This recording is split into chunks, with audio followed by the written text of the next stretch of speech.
रजीम बिस्मिल्लाहिर्रहमानिर्रहीम अल्हम्दुलिल्लाहि रब्बिल आलमीन वस्सलातु वस्सलामु अला अशरफिल अंबिया वल मुरसलीन खातिमिन नबिय्यीन व रहमतुल लिल आलमीन मुहिब्बिल फुक़रा वल गुरबा वल मसाकीन सय्यदुस सकलैन नबिय्युल हरमैन इमामुल क़िबलतैन व सिलतना फिद दारैन व साहिबे काब कौसैन जद्दिल हसन वल हुसैन मौलाना सकलैन अबुल क़ासिमिल मुहम्मद अल्लाहुम्मा सल्लि अला मुहम्मद व आलि मुहम्मद।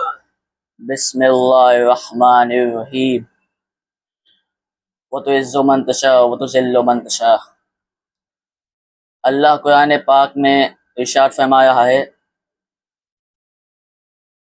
कि अल्लाह जिसे चाहे इज्जत देता है और अल्लाह जिसे चाहता है उसे जिल्लत देता है। सल्लल्लाहु अलैहि मोहम्मद वाले मोहम्मद।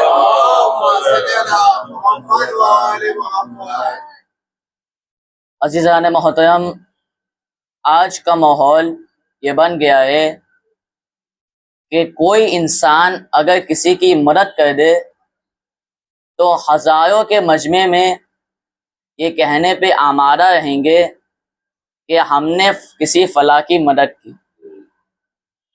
और अगर किसी ने किसी को चंद पैसों से मदद कर दी तो कुछ ये कहेंगे कि हमने किसी फला को कर्ज दिया है। ये सिर्फ इसलिए किया जाता है ताकि इससे उसकी इज्जत में इजाफा हो और जिसने कर्ज लिया है उसे जिल्लत का सामना करना पड़े। सल्लल्लाहु अलैहि मोहम्मद वाले मोहम्मद।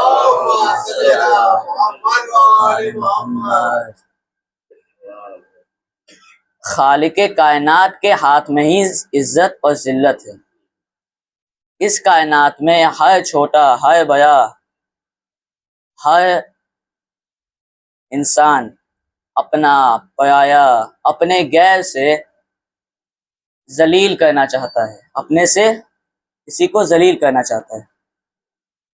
लेकिन मुझे कहने दीजिए, अगर तमाम इंसान मिल के भी किसी को जलील करना चाहें तो भी जलील नहीं कर सकते, और अगर तमाम इंसान किसी को भी इज्जत देना चाहें तो भी इज्जत नहीं दे सकते, क्योंकि अल्लाह ही के हाथ में इज्जत है और अल्लाह ही के हाथ में जिल्लत है। सल्लल्लाहु अलैहि मोहम्मद वाले मोहम्मद।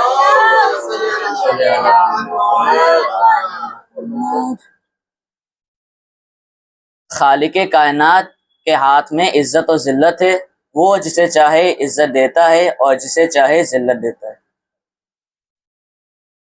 कोई तख्त पे बैठ जाने से किसी को इज्जत नहीं मिल जाती। कोई ताज का मालिक बन जाने से किसी को इज्जत नहीं मिल जाती, बल्कि उसके इल्म से उसको इज्जत मिलती है, उसके इखलाक व किरदार से उसे इज्जत मिलती है।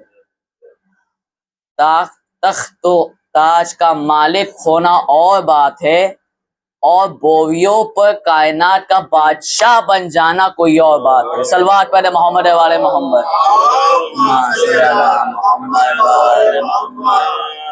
अज़ीज़ान मोहतरम, गौर फरमाइएगा कि इस कायनात में जितने भी लोग हैं, इब्तिदा से लेके आज तक जिसको इज्जत मिली और जिसको जिल्लत का सामना करना पड़ा, तो हर इंसान ये कहने पे मजबूर होगा कि जिसने अल्लाह के हुक्म पर अमल किया उसे इज्जत मिलेगी, और जिसने अल्लाह का हुक्म का नाफरमान किया उसे जिल्लत मिलेगी।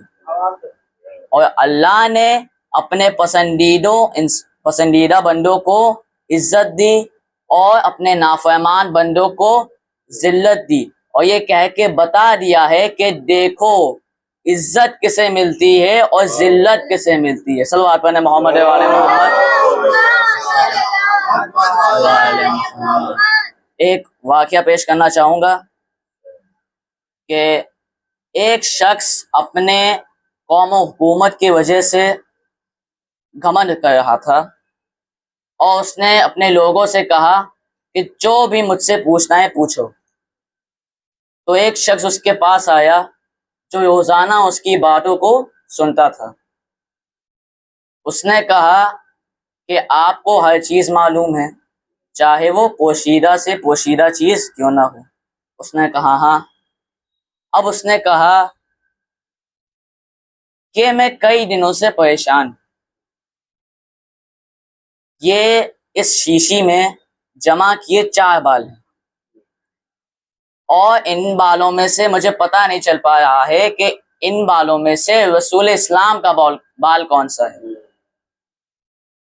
अब उसने कहा इसका जवाब मुझे नहीं पता, इमाम अली रज़ा अलैहिस्सलाम से जाके पूछो।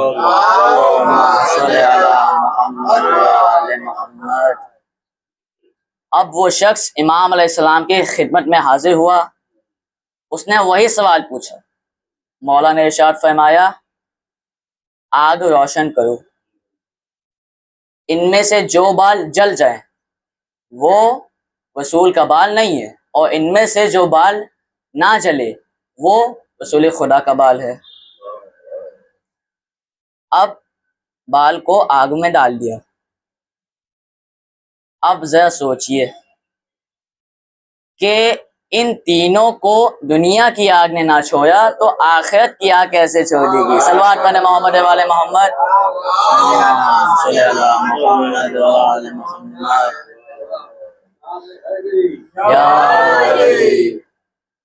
अल्लाह जिसे इज्जत दे वो आदम बनता है, और अल्लाह जिसे जलील करे वो शैतान बनता है। अल्लाह जिसे इज्जत देता है वो हाबील बनता है, और अल्लाह जिसे जलील करे वो काबिल बनता है।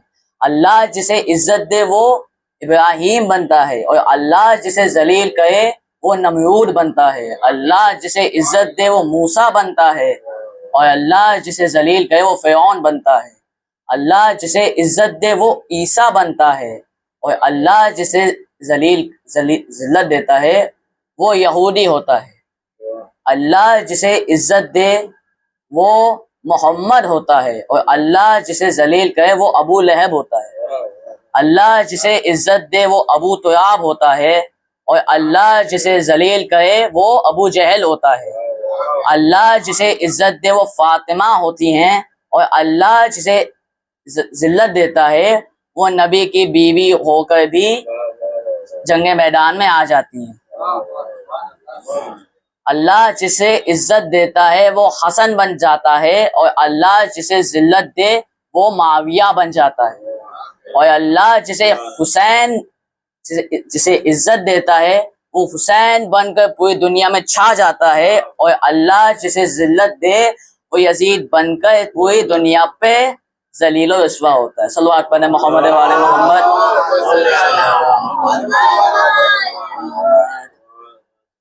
बस अज़ादारो, मैंने आपके सामने ज़हमतें तमाम।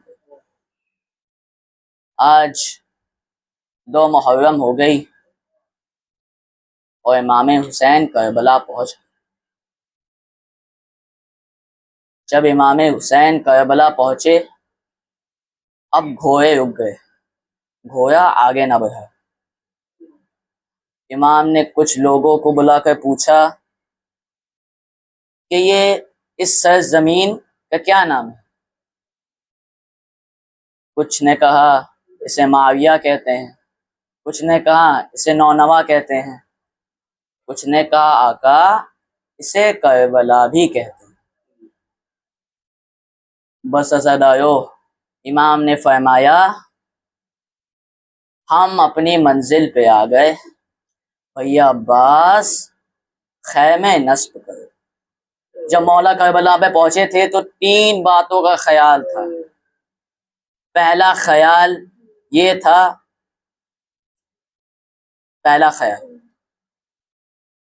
कि लाशों को दफन करना है, तो उन्होंने जमीन खरीदी और बनी असद को हिबा कर दिया। दूसरा ख्याल ये था कि जंगे मैदान में, करबला के मैदान में बीबियों की चादरें महफूज रहें, बरकरार रहें। तीसरा ख्याल इस बात का था कि बच्चे प्यासे ना रहें। लेकिन अफसोस हुसैन की एक भी ख्वाहिश वो पूरी ना की गई। अगर चाहते थे कि बीवियों की चादर बरकरार रहे तो चादर ना छीनती, खैमों में आग ना लगती, और अगर चाहते थे कि बच्चे प्यासे ना रहें तो खैमे दरिया के किनारे से हटा दिए गए। अगर चाहते थे कि शहीदों के लाशें बेगौर कफन तड़पती हुई करबला के मैदान में ना रहे। जज़ाकुम रब्बुकुम खैरल जज़ा, इन्ना लिल्लाहि व इन्ना इलैहि राजिऊन। मातम हुसैन, हुसैन, हुसैन, हुसैन, हुसैन, हुसैन।